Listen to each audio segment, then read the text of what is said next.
안녕하세요. 오타임의 미국 소식입니다. 9월 9일 헤드라인 뉴스를 전해드리겠습니다. 오타임의 오늘의 첫 번째 소식을 전해드리겠습니다. 워싱턴 DC 시장 뮤리엘 바우저가 주 방위군을 요청하였습니다. 그러나 국방부에서는 주 방위군을 파견하지 않고 있는 가운데 오늘 드디어 시장이 워싱턴 DC의 비상사태를 선포하고 있습니다. 비상사태의 내용은 어떤 약탈이나 소요가 일어난 것이 아니고 바로 불법 입국자들이 워싱턴 DC로 대거 몰려들고 있기 때문이라고 전해지고 있습니다. 2020년 6월 안티파와 BLM 폭동이 워싱턴 DC에 발생을 했을 때 도널드 트럼프 대통령은 DC가 미국의 상징이므로 각 주에서 파견된 주 방위군들을 대량 투입하려고 계획을 하였습니다.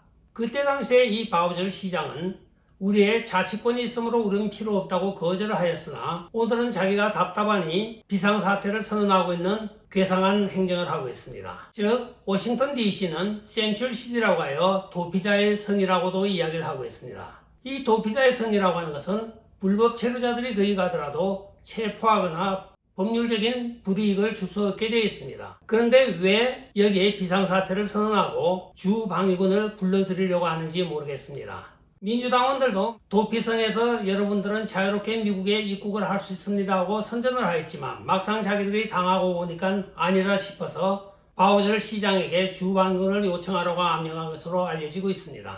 그러나 국방부 입장에서도 같은 내용도 아니고 그때는 더욱더 심각한 소요 사태가 있었지만 지금 소요 사태도 없는 불법 입국자 때문에 주 방위군을 파견한다고 하는 것은 국방부 모양새도 영 좋지 않기 때문에 주 방위군을 파견할 수 없는 것입니다. 다음 소식입니다. 조 바이든 행정부가 오늘 원숭이두 대응 조정관을 임명을 하였습니다. 여러분 잠깐 이 사진을 좀 보시고 지나가겠습니다. 과연 이 사람이 하고 있는 차림새나 포즈가 공직자로서의 합당한 자세이고 차림새인지 모르겠습니다. 조 바이든 행정부가 임명하는 모든 공직자들 중에 거의 상당수가 참 우리가 이해가 가지 않는 모습으로 언론과 개인 인터넷에 많이 등장을 하고 있습니다. 요즘 젊은 사람들이 힙합하다고 하는 표현을 자주 하는데 과연 그 표현이 이게 적응될지도 모르겠습니다. 그러나 공직자는 어디까지나 공적인 일을 수행하는 자이므로 정상적인 사람이 좀 필요한 것 같습니다. 일전에 조 바이든이 보건복지부 차관보로 임명한 닥터 레이첼 러빈과 그의 조수 샘 브리튼은 프랑스 대사관의 바스티유 데이에 참석을 한 바가 있습니다. 그때 그들의 옷차림이 바로 이 화면과 같이 화제가 되었습니다.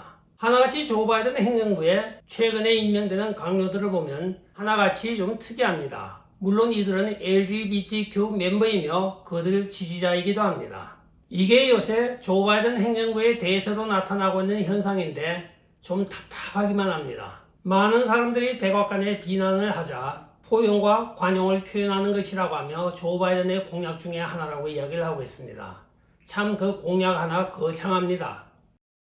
다음 소식입니다. 아리조나주 공화당 주 상원 후보로 나서고 있는 캐리 레이크가 기자들이 도널드 트럼프 대통령이 2024년에 대선에 도전할 때 러닝메이트로 같이 뛸 것이냐고 물어보았습니다.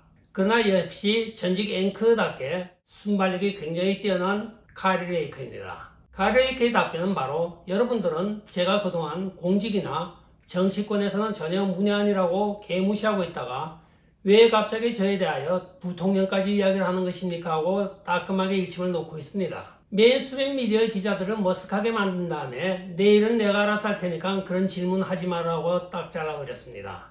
역시 전직 앵커답게 순발력이 뛰어난 답변이기도 합니다. 칼 레이크 지지도가 많은 이유를 알겠습니다.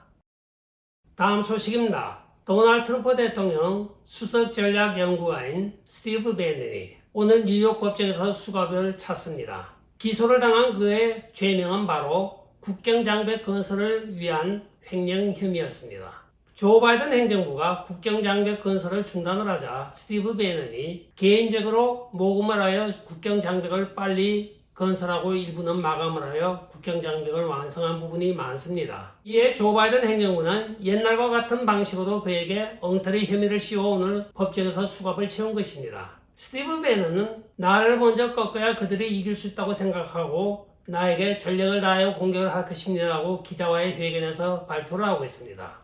도널드 트럼프 대통령이 같은 횡령 행위로 일전에 재판을 받았던 스티브 배넌을 사면한 적이 있습니다. 그러나 조 바이든 행정부에서는 같은 혐의로 그를 다시 기소하고 있습니다. 이것은 일사부재리 원칙에도 어긋나나 이들은 정치적인 목적을 위하여 사법부의 정치화를 지금 하고 있는 것입니다. 최근에 우리가 알지 못하는 이러한 사소한 내전이 미국 곳곳에서 많이 벌어지고 있습니다. 어떤 변화가 올 조짐인지 아니면 조 바이든 행정부가 끝까지 독재 정권으로 치달을지 앞으로 두고 봐야겠습니다. 다음 소식입니다. 연이은 말하라고 압수수색 영장에 관한 소식입니다. 일전에 에일린 케넌 판사가 특별 마스터즈를 임명하라고 판결을 한 바가 있습니다. 그 판결 문에는 특별 마스터즈가 모든 것을 검토할 때까지 FBI나 DOJ는 모든 압수된 서류에 대하여 접근을 금지하였습니다. 이에 대해 오늘 조 바이든 행정부의 DOJ가 항소한 것으로 밝혀지고 있습니다. 그들은 이 모든 압색된 서류에 대하여 손을 놓지 않고 있는 것으로 밝혀져 지금 논란이 일고 있습니다. 또한 항소가 나올 때까지 그들은 자기들 하는 일을 계속적으로 할 것으로 보여지고 있습니다. 총체적으로 미국이 법치에 대한 존경심이 없어지고 있는 현상이기도 합니다. 다음 소식입니다. CNN의 전설적인 앵커인 버나드 쇼가 82세를 일기로 오늘 사망하였습니다. 그의 죽음에 많은 언론인들이 애도를 표명하고 있습니다. 버나드 쇼는 1980년 6월에 CNN이 시작할 때부터 수석 앵커로 활약을 하였습니다. 그는 수많은 역사의 현장에서 실황을 하였고 또한 이라크 전쟁을 실황 중계하기도 하였습니다. 2001년에 약 20년간의 앵커 생활을 마지막으로 은퇴한 이후에 언론 활동을 계속하고 있었으나 최근에 건강이 좋지 않았다가 오늘 폐렴으로 사망하였다고 전해지고 있습니다. 고인의 명복을 빕니다. 오늘의 마지막 소식을 전해드리겠습니다. 이제는 별의별 놈의 장사를 다 하고 있는 젤렌스키입니다. 젤렌스키가 보유하고 있는 이탈리아의 약 400만 불에 해당하는 별장이 하나 있습니다. 그 별장에 최근에 묵고 있는 사람들은 바로 러시아 관광객들이라고 전해지고 있습니다. 이것이 회자가 되고 있는 이유는 젤렌스키가 3월에 유럽을 순방하면서 유럽 각국가 여러분들은 러시아 관광객들에게 임대도 주지 말고 호텔도 제공하지 말고 그들에게 차편도 제공하지 말아야 한다고 역설을 한 적이 있습니다. 그러나 정작 자신은 러시아 부호들을 상대로 뒷돈을 벌고 있는 것으로 밝혀졌습니다.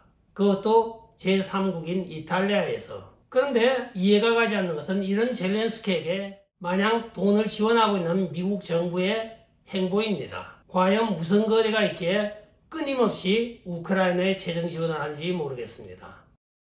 끝까지 시청해 주셔서 감사합니다. 좋아요, 구독, 알림, 그리고 공유 부탁드리고 댓글 많이 부탁드리겠습니다. 안녕히 계십시오. 바이.